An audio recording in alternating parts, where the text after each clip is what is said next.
Welcome to the channel and welcome to today's run through of all the latest Manchester United news and transfer updates, keeping you right up to date with everything. I'm Jamie. Before we get into it, smash a like on the video, subscribe to the channel if you are new, and let's jump straight into it. I'm going to kick straight off with the goalkeeper situation with Fabrizio Romano and a few other good South American sources now all weighing in on the Emi Martinez situation. So let's run through everything there. So Manchester United are not desperate to sell Onana, and that he's part of the project also approved by Rúben Amorim, but in the case of a good proposal for all parties, he'd not be untouchable. Saudi Pro League clubs may maintain interest in Onana, and that's a potential scenario. No proposal has arrived on Manchester United's table yet, but this story could develop later this summer, and so the club is maintaining a close eye on opportunities for the goalkeeper position in case anything changes with regards to Onana's future.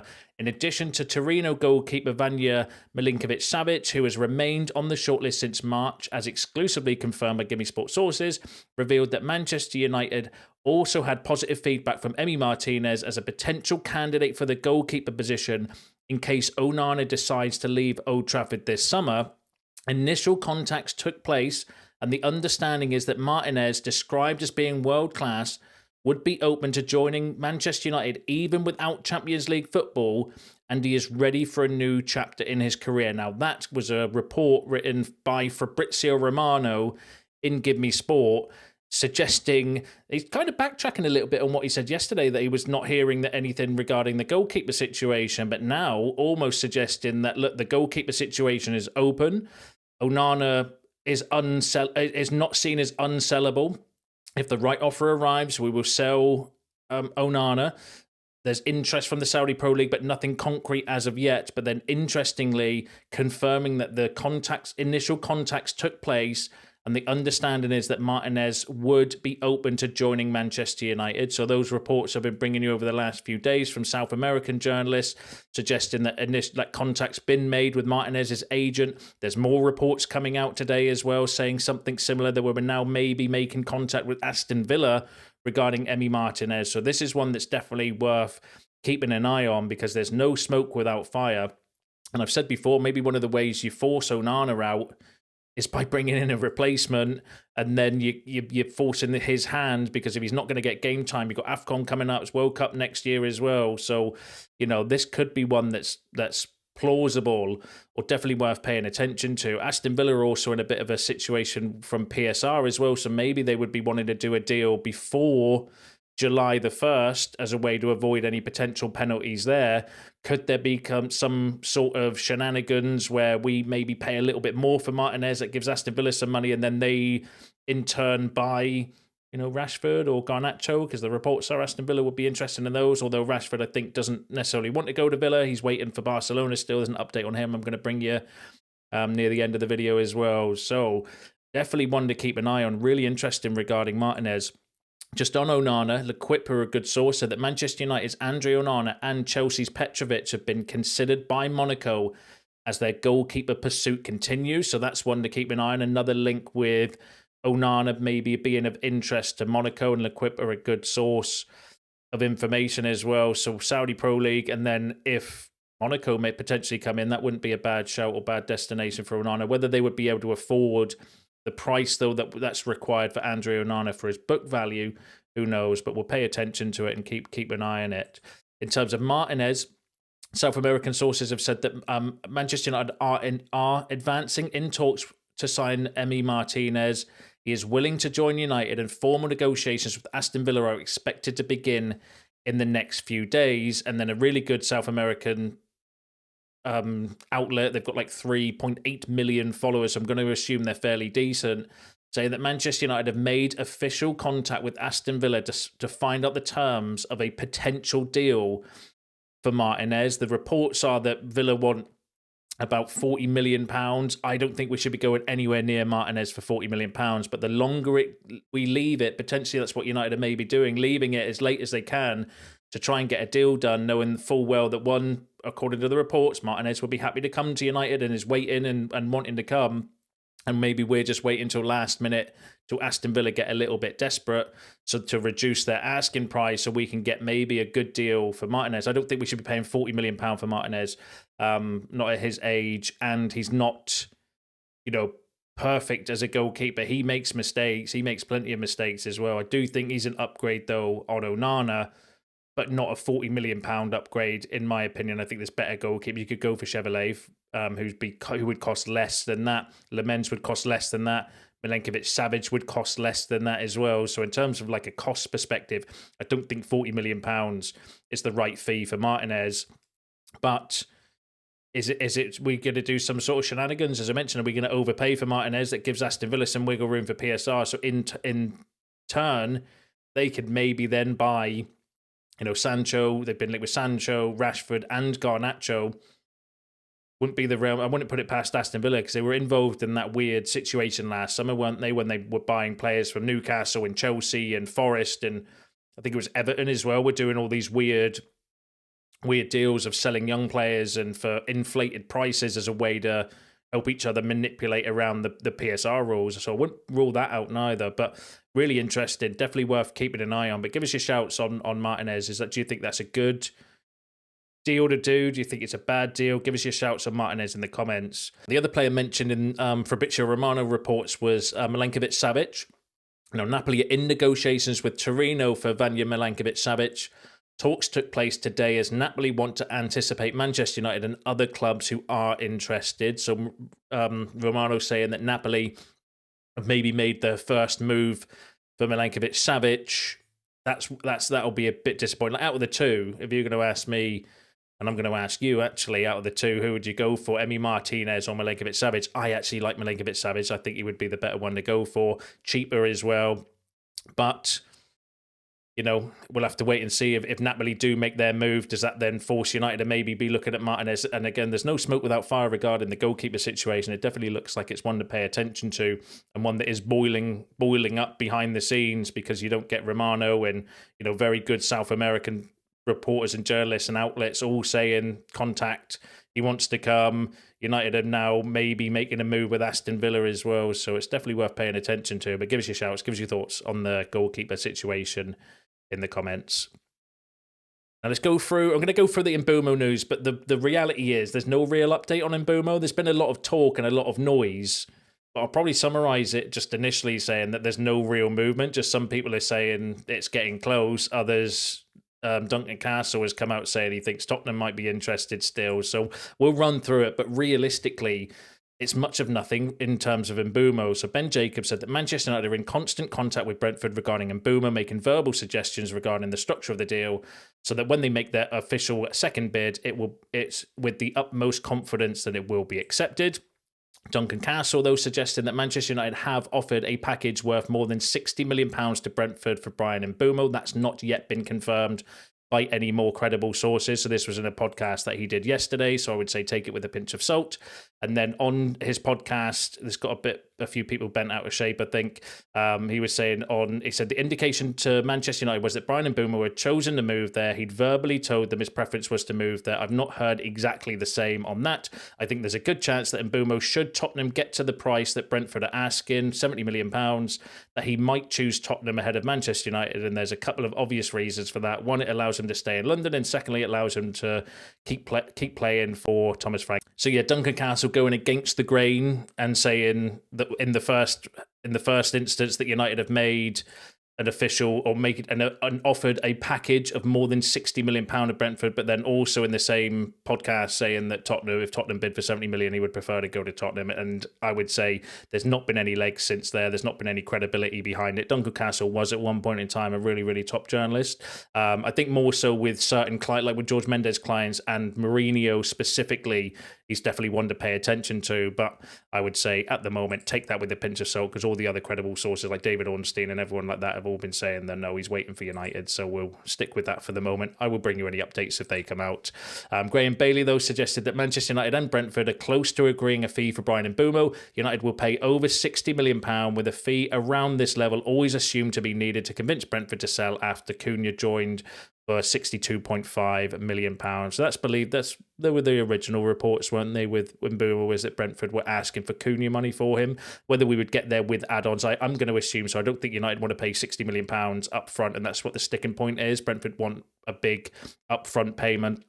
United, I think, we're preparing around 55 million pound, maybe with some add-ons to get it up to the 62.5 million, and then the deal will probably be done then. But obviously, from our perspective as well, we do not want to overpay for players neither, because it sets the wrong example for the rest of the transfer window, and that's what's happened in the past, and we have to fix it at some point in time. We've got to stop doing it. Like, the reason City and Liverpool and teams like this can get good prices for their players is because they've had examples in the past where they walked away from deals.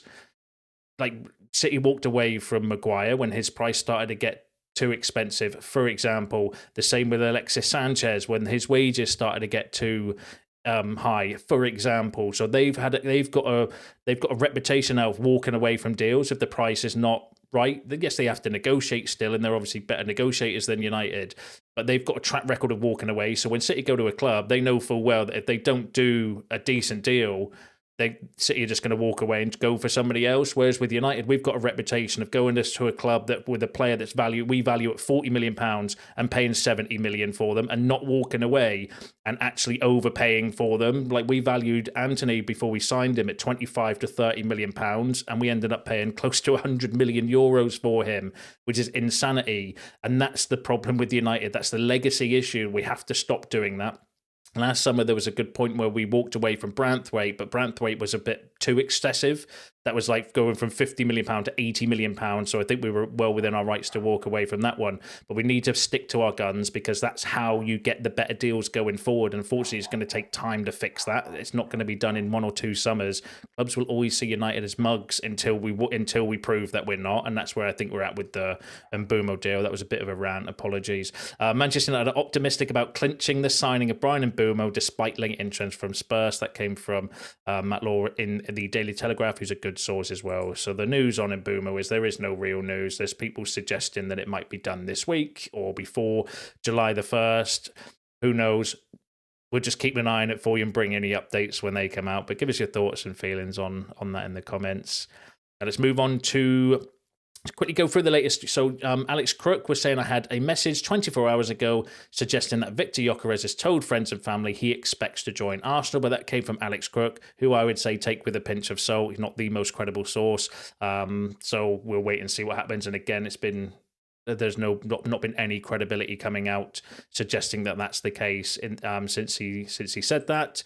Ben Jacobs said that just because Victor Gyokeres prefers Arsenal doesn't mean he's turned down Man United. There's no message from him in regards to outright saying no to United. Arsenal are in a more advanced position. So Ben Jacobs confirming what we've been saying with Romano was saying yesterday as well, that Gyokeres is just waiting for Arsenal, basically. And then if Arsenal move for him, he'll go to Arsenal. If they don't, though, and they pivot towards Sesko or go for somebody else, then potentially we would then have an opportunity to go for Victor Gyokeres on Ekitike. Ben Jacobs said that Chelsea and Man United reported interest in Hugo Ekitike is slightly exaggerated from Frankfurt's side in order to encourage a bidding war. Chelsea were never all that advanced, despite reports saying a deal was close. Man United's reported interest in Hugo Ekitike is just an inquiry at this stage. It doesn't mean much at the moment, as their main priority is securing a deal for Bryan Mbeumo. So that's interesting from Ben Jacobs, suggesting that the story's coming out. I think we have made contact.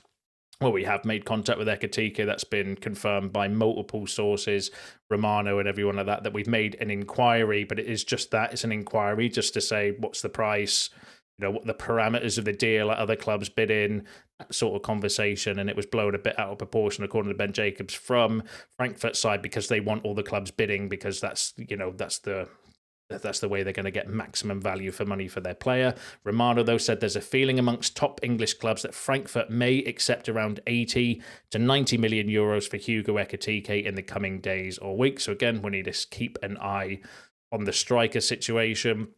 Now, interestingly, Dean Jones has said that Manchester United are ready to explore a loan deal for Joao Palhinha if it becomes clear that he will be available after holding internal talks with Bayern Munich over his future. There's been a couple of reports coming out about Palhinha.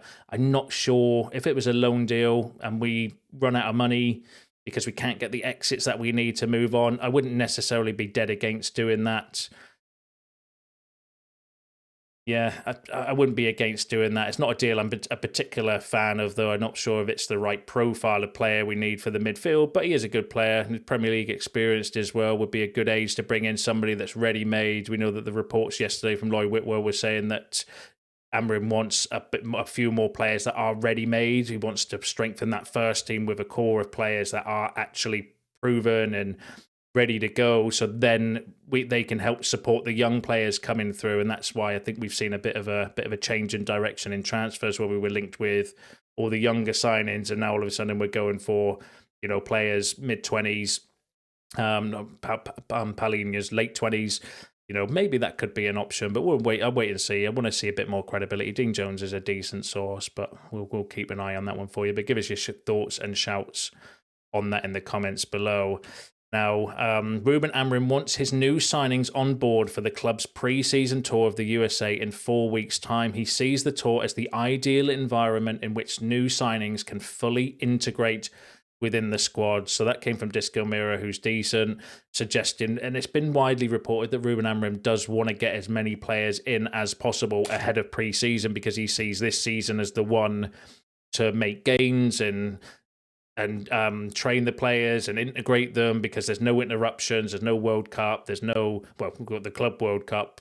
Who's watching that? Let me know in the comments below. I've not watched this single minute of it because I keep forgetting that it's on, and I really have no interest in watching that personally at the moment. But give us your thoughts on whether you're watching it or not, and if you're enjoying it, give us your shouts on that below. But yeah, we know that Amorim wants to get players in as quick as possible, but whether we can or we can't, a lot will depend on exits, because after Mbeumo, it's believed that we might have a bit of wiggle room to get some players, but we are going to be heavily reliant on exits, and that's where we need to get a shift on, I think, in lining up some deals, which actually there's been a load of talk about exits, which we'll run through now. So the Sun was saying that Rúben Amorim to axe Alejandro Garnacho, Marcus Rashford, Antony, and Jadon Sancho from Manchester United's pre-season tour of the USA. Now, it came from the Sun, so we do need to take them with a pinch of salt initially, but even a broken clock can be right twice a day, suggesting that Amorim's ready to not take Garnacho, Rashford, and Antony and Sancho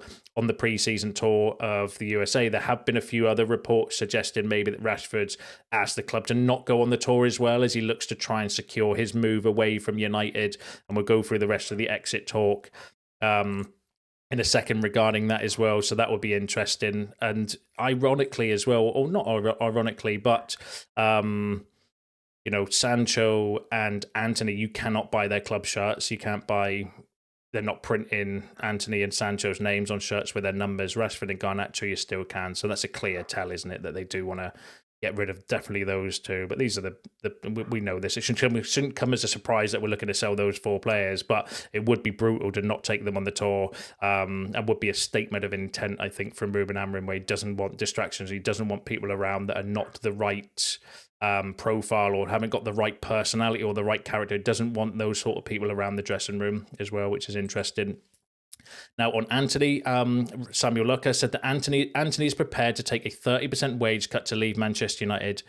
In the summer, United require a fee of £32.58 million to avoid a loss on under PSR. Antony earns around £150,000 a week with United, so that's interesting. And fair play to Antony, willing to take a significant pay cut, 30%, in order to facilitate a move away. Let's just hope that we can get that same mindset and mentality from, a certain other player, but we'll have to wait and see what happens there. So that'll be interesting from Antony.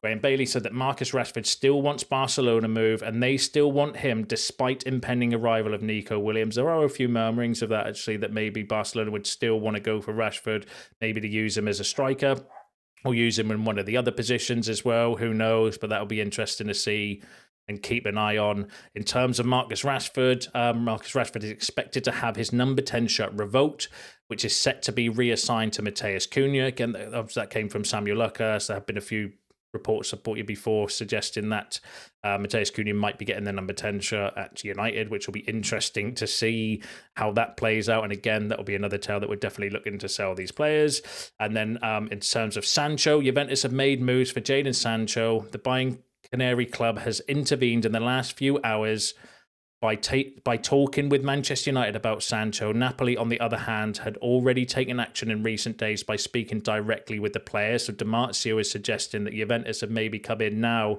and are looking to do a deal for Jadon Sancho. Napoli are in negotiations as well, but remember the reports were that Napoli are trying to do like a loan, or they don't want to pay the asking price for United. Maybe Juventus would be able to do that. And he was close to going to them last summer, wasn't there? There was a lot of links with Juventus and Sancho, so that'll be an interesting one to keep an eye on. Another Italian journalist has said that Juventus have made an offer of 25 million euros for Jadon Sancho. The offer was considered an important one. Now Juventus have to convince the player, who, as it stands, is interested by a possible move to Napoli. So we could get a little bit of a bidding war or a little bit of a fight going on from Juventus and Napoli for Jadon Sancho. That would be good if he's prepared to maybe lower his wage demands. Although I think Juventus are actually pretty decent payers. I don't think Napoli will pay what he's refused at Chelsea potentially, but be interesting to see how that plays out. And Samuel Lucas has said that Jadon Sancho is prepared to settle for a move to Italy. So there's some more signs, or there's no smoke without fire for Sancho. It does seem like there is genuine interest from Juventus and Napoli.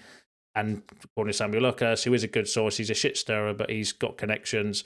Maybe Sancho would be interested in going to Italy as well. So let's hope we can start getting these deals lined up, because we need the exits as soon as we can, because then it gives us wiggle room for PSR. It's a wage reduction, gives us space in the squad as well, so that we can then pursue more transfers later on in the window as well. And then the final story is from Corriere dello Sport, saying that Manchester United are not listening to Inter's loan offer for Rasmus Højlund. United want a permanent sale for a fee of 45 million euros, with the sale guaranteed this summer, which Inter cannot afford right now. So United are maybe putting their foot down regarding exits, which is good, because as well as I mentioned earlier around us signing players and the deals that we've done, the reason why we get taken advantage of, it's our own fault in terms of signing players. It's also our own fault because we've been crap at selling players over the years as well, and been taken for mugs and doing all these loan deals and stuff as well. So maybe United are starting to stand their ground and say, no, if you want our player, you pay the money that we want for it, or else.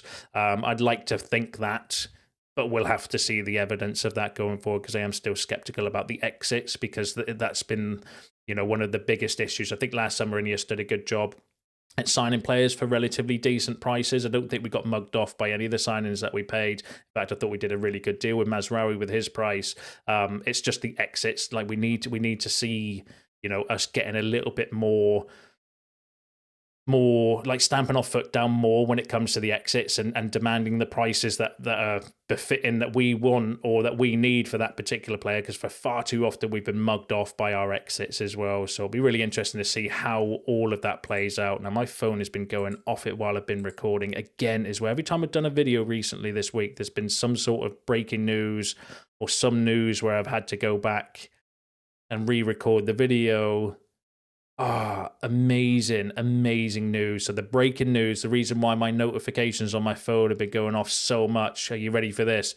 Tom Heaton's new deal at Manchester United has been agreed and sealed. Done deal. Valid until June 2026 for Fabrizio Romano, with the confirmation that Tom Heaton has signed his new contract. Thanks for distracting me in my video with my phone going off with loads of notifications down there confirming that Tom Heaton has signed his new deal. Yes, for another year, 2026. Thanks, Fabrizio. Give us your thoughts on that in the comments. Give us your thoughts on all the other topics discussed in today's video, because that's you all up to date with the latest news and transfer updates. Don't forget to smash a like on the video on your way out. Subscribe to the channel if you are new, and I'll see you in the next one.